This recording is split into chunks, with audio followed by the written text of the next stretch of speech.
Hello guys, welcome back to my channel. আজকের ভিডিওতে যে টপিকটা নিয়ে ডিসকাস করবো ডেফিনেটলি আজকের মার্কেটটাকে নিয়ে। তো আজকে যে মার্কেটটা আমরা দেখলাম এটা পুরোপুরিভাবে বলতে গেলে গ্লোবালি যে ব্রেন্ট ক্রুড অয়েলের মধ্যে একটা বেশ বড় রকম জাম্প হয়েছে। প্রায় এটা $92 পার ব্যারেলের কাছাকাছি জায়গায় চলে গিয়েছে এবং তার সাথে আমেরিকান প্রেসিডেন্ট ডোনাল্ড ট্রাম্প তিনি অলরেডি একটা থ্রেট দিচ্ছেন এবং ইউএসের ইনফ্লেশন বাড়ার যে ইঙ্গিত রয়েছে, যে কারণে আমরা টোটালি গ্লোবাল মার্কেটকে পুরোপুরিভাবে ডাউন হতে দেখছি। সেই কারণে ইন্ডিয়ান মার্কেটের মধ্যেও একটা পতন আমরা লক্ষ্য করলাম। যাই হোক, ওপেন ইন্টারেস্টের পার্টে গতকাল যেমন ডিসকাশন করেছিলাম সেইভাবে মার্কেটের মধ্যে আমরা আজকে ওপেন ইন্টারেস্টের রিয়াকশান দেখতে পেলাম। যাই হোক, সেটা আমি ওপেন ইন্টারেস্টের পার্টে গিয়ে ডিসকাশন করব। বাট সবার আগে আজকের ডেটের জন্য কিছু ইম্পর্টেন্ট নিউজ। প্রথম কথা হচ্ছে যে রেড সি এর মধ্যে ইউএসের সাথে হুদিসদের যে অ্যাটাক চলছে, এই পুরো প্রত্যেকটা বিষয়ই চলছে, অর্থাৎ ইরান, হুদিস, তার সাথে ইউএসএ, পুরো ব্যাপারটা নিয়ে এখনও সেই যুদ্ধের বাতাবরণ চলে যাচ্ছে এবং যে কারণে অয়েল প্রাইস ধীরে ধীরে শ্যুট আপ করছে এবং গোল্ড এবং সিলভারের মধ্যে আমরা একটা পতন দেখতে পাচ্ছি। তো সেই কারণের জন্য আমরা দেখতে পাচ্ছি পুরোপুরিভাবে রেড সি এর মধ্যে এই আনসার্টেনটিটা রয়েছে, যেটা পুরোপুরি গ্লোবাল মার্কেটকে ডাউন করেছে। নেক্সট যে বিষয়টা ইম্পর্টেন্ট ইন্ডিয়ার স্টক মার্কেট বা ইন্ডিয়ার যে সমস্ত লিস্টেড কোম্পানিগুলোর রেসপেক্টে, সেটা হচ্ছে ইন্ডিগো। তারা 382 কোটি টাকার মতো লস উঠিয়েছে এই কোয়ার্টারের মধ্যে, অর্থাৎ Q1-এর মধ্যে, এবং সেটা রীতিমতো একটা বেশ ভালো রকমই প্যানিক সিচুয়েশন ইন্ডিগোর জন্য। অর্থাৎ তাদের লস এখানে বাড়ছে ক্রুড অয়েল প্রাইস বাড়ার জন্য, কারণ এরোপ্লেনের যে ফুয়েল, সেই ফুয়েলের প্রাইস যদি বাড়ে সেক্ষেত্রে বিজনেসে একটা প্রেশার পড়ে। তো সেই জিনিসটা কিন্তু আমরা ইন্ডিগোর মধ্যে দেখতে পাচ্ছি। নেক্সট যেটা লিডারশিপ চেঞ্জ দেখতে পাচ্ছি সেটা হচ্ছে ইনফোসিসের সিইও সলিল পারেখের জায়গায় এরপরে আসতে চলেছে আমাদের নতুন সিইও আশিস কুমার দাস। ইনি খড়গপুর আইআইটির একজন স্টুডেন্ট এবং ইউএস বেসড একজন পার্সন এবং সম্পূর্ণভাবে ইনফোসিসেই উনি মানে ওনার কেরিয়ার এবং হোম গ্রোন সিইও বলা হচ্ছে তাকে, এবং তিনি এরপরে ইনফোসিসের টোটাল লিডারশিপের দায়িত্বটা নিচ্ছেন। দেখা যাক এটার ফলে ইনফোসিসের মধ্যে নতুন কোনো চেঞ্জেস আসে কিনা। বাট এই মতো পরিস্থিতিতে, অর্থাৎ যেখানে আমরা দেখতে পাচ্ছি এআই এর জন্য আইটি কোম্পানিগুলোর মধ্যে একটা বড় রকম চাপ প্রেশার আসছে, সেখানে লিডারশিপের পরিবর্তন এটা হয়তো আগামী দিন একটা পজিটিভ ইন্ডিকেশন আনতে চলেছে ইনফোসিসের জন্য, এবং সেই জন্য এটা মেবি একটা কনসাস এবং ক্রুশিয়াল ডিসিশন হতে চলেছে ইনফোসিসের জন্য। সেই দিকটার দিকে আমাদের লক্ষ্য রাখতে হবে। নেক্সট 2-3টে কোয়ার্টারের মধ্যে পুরো ব্যাপারটা কেমনভাবে রিভাইভ করছে এবং তার পারফরমেন্সও সেইভাবেই জাজ করা হবে। নেক্সট যে বিষয়টা ইম্পর্ট্যান্ট সেটা হচ্ছে ইন্ডিয়ার ক্রুড অয়েলের যে প্রোডাকশন, অর্থাৎ যে সমস্ত অয়েল ফিল্ডগুলো রয়েছে সেই ফিল্ডগুলো গ্লোবালি প্রায় ড্রাই হয়ে যাচ্ছে। অর্থাৎ প্রায় লাস্ট ইয়ারের রেসপেক্টে যদি দেখা হয়, পুরনো যে অয়েল ফিল্ডগুলো রয়েছে সেগুলো প্রায় 6%-এর কাছাকাছি ডাউন গ্লোবাল অয়েল ফিল্ডগুলো, এবং সেখানে ইন্ডিয়ার ওএনজিসি বা এই সমস্ত কোম্পানিগুলো যে অয়েল ফিল্ডগুলোকে হ্যান্ডেল করে সেখানে 2%-এর কাছাকাছি কমেছে। তো একদিক থেকে অয়েলের প্রোডাকশন যদি কমে এবং অয়েলের যে ডিম্যান্ডটা ইন্ডিয়াতে রয়েছে তার জন্য কিন্তু আমাদের ডেফিসিট বাড়তে চলেছে, অর্থাৎ ফিসক্যাল ডেফিসিট বাড়তে চলেছে।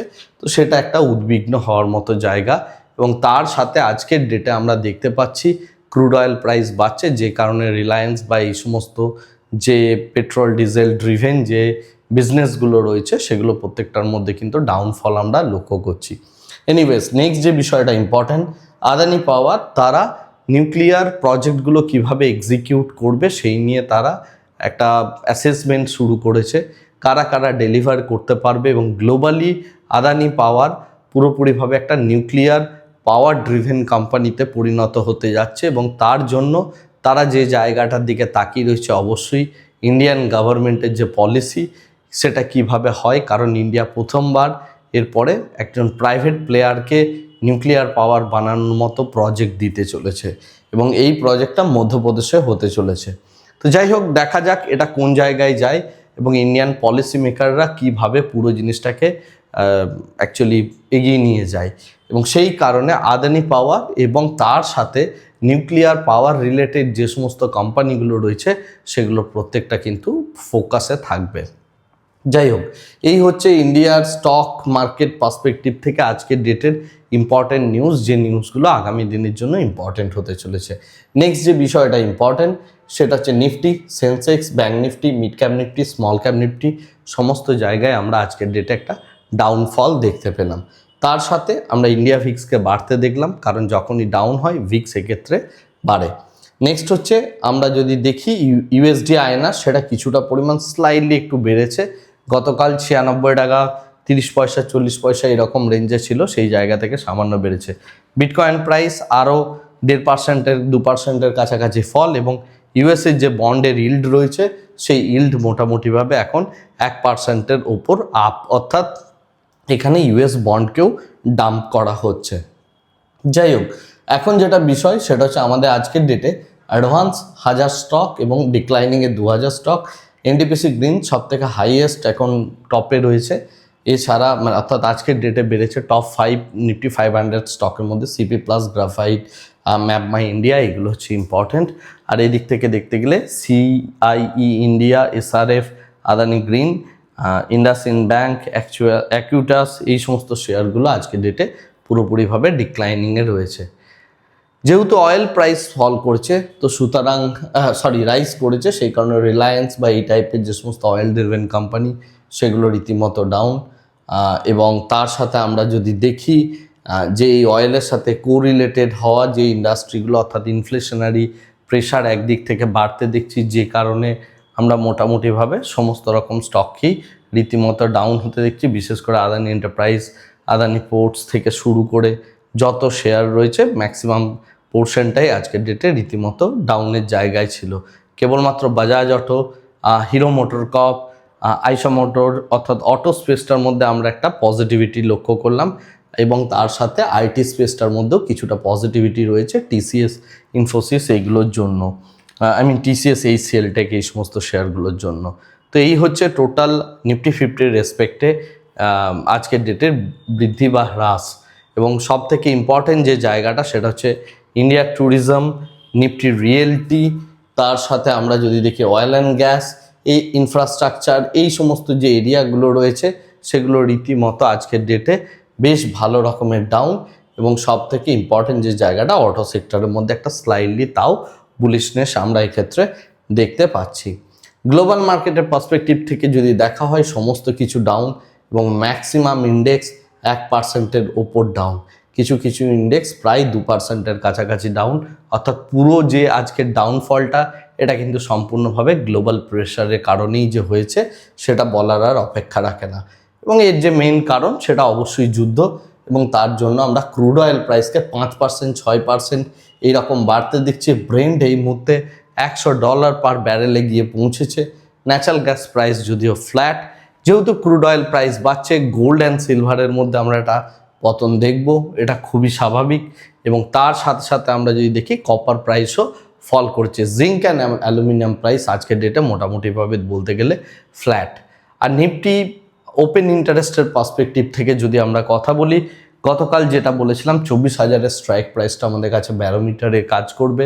মার্কেট প্রথমে একটা ডাউন হয়, পরের দিকে 24,000-এর স্ট্রাইক প্রাইসে যেহেতু একটা বেশ বড় রকমের আমার ওপেন ইন্টারেস্টের বিল্ড আপ ছিল, মার্কেট উপরে যায়। সেই সময় পুট রাইটাররা নিজেদের পজিশন আস্তে আস্তে খালি করতে শুরু করে, এবং পরবর্তীকালে আমরা মার্কেট এই 24,000-এর যে জায়গাটা সেই জায়গা থেকেই ড্রাস্টিক্যালি একটা নিচের দিকে আমরা একটা ফল দেখতে পেলাম আজকের মার্কেটে। তো সেই কারণে এই ওপেন ইন্টারেস্টের চার্টটা কিন্তু ভীষণ রকম ইম্পর্টেন্ট।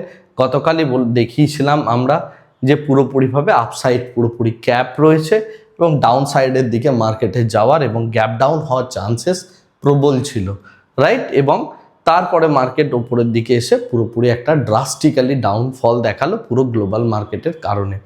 এখন যেটা ইম্পর্টেন্ট, আগামীকালের মার্কেট বা আগামী মঙ্গলবার অবধি মার্কেটে কী কী সিচুয়েশনস হতে পারে। প্রথম কথা হচ্ছে 24,000 স্ট্রাইক প্রাইসটা এই মুহূর্তে ইম্পর্টেন্ট, কারণ 24,000 হচ্ছে একটা রাউন্ড নাম্বার এবং সাইকোলজিক্যাল নাম্বার। তার সাথে এখানে আমরা একটা tremendous level of call writing দেখতে পাচ্ছি। এই কল রাইটিং যতক্ষণ না নিচের দিকে নামছে, আমরা ততক্ষণ অবধি 24,000 টপকে যে মার্কেট আপসাইড যাবে এরকম কোনো প্ল্যান রাখবো না।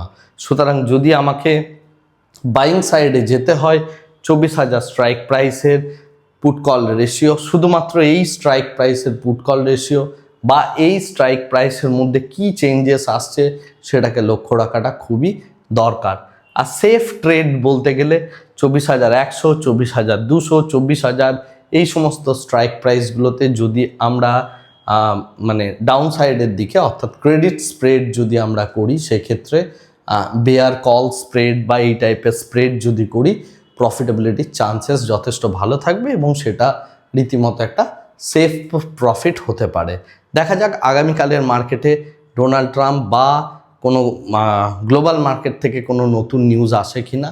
আদারওয়াইজ মার্কেটের ভিউ আপাতত বলতে গেলে 24,000 স্ট্রং রেজিস্ট্যান্স, 24,100, 24,200 এগুলো পরপর রেজিস্ট্যান্স ক্রিয়েট হয়ে বসে রয়েছে। তো দেখার যে মার্কেট এই মুহূর্তে কী করে, আপাত দৃষ্টিতে দেখতে গেলে range bound to down side এইরকম একটা সিচুয়েশন। আমি রেঞ্জ বলছি এই কারণেই, কারণ হচ্ছে 24,000-এর স্ট্রাইক প্রাইসটা, এবং 24,000-এর স্ট্রাইক প্রাইসে যতক্ষণ না ওয়াইন্ড আপ হচ্ছে কল রাইটাররা, ততক্ষণ অবধি পুরো ভিউটাই নিউট্রাল টু বিয়ারিশ থাকবে। আর 24,000 স্ট্রাইক প্রাইসের কল রাইটাররা নিজেদের পজিশন ছড়ালে তবে গিয়ে আমরা আপসাইডের কথা ভাবতে পারি। এটা সোমবার বা মঙ্গলবারের পরে হয়তো মেবি আমরা দেখতে পাবো। যাই হোক, আজকের ভিডিওটাকে আর এর থেকে বেশি দীর্ঘায়িত করছি না, ভিডিওটাকে এই জায়গাতেই স্টপ করছি। Thank you very much, bye bye, tata.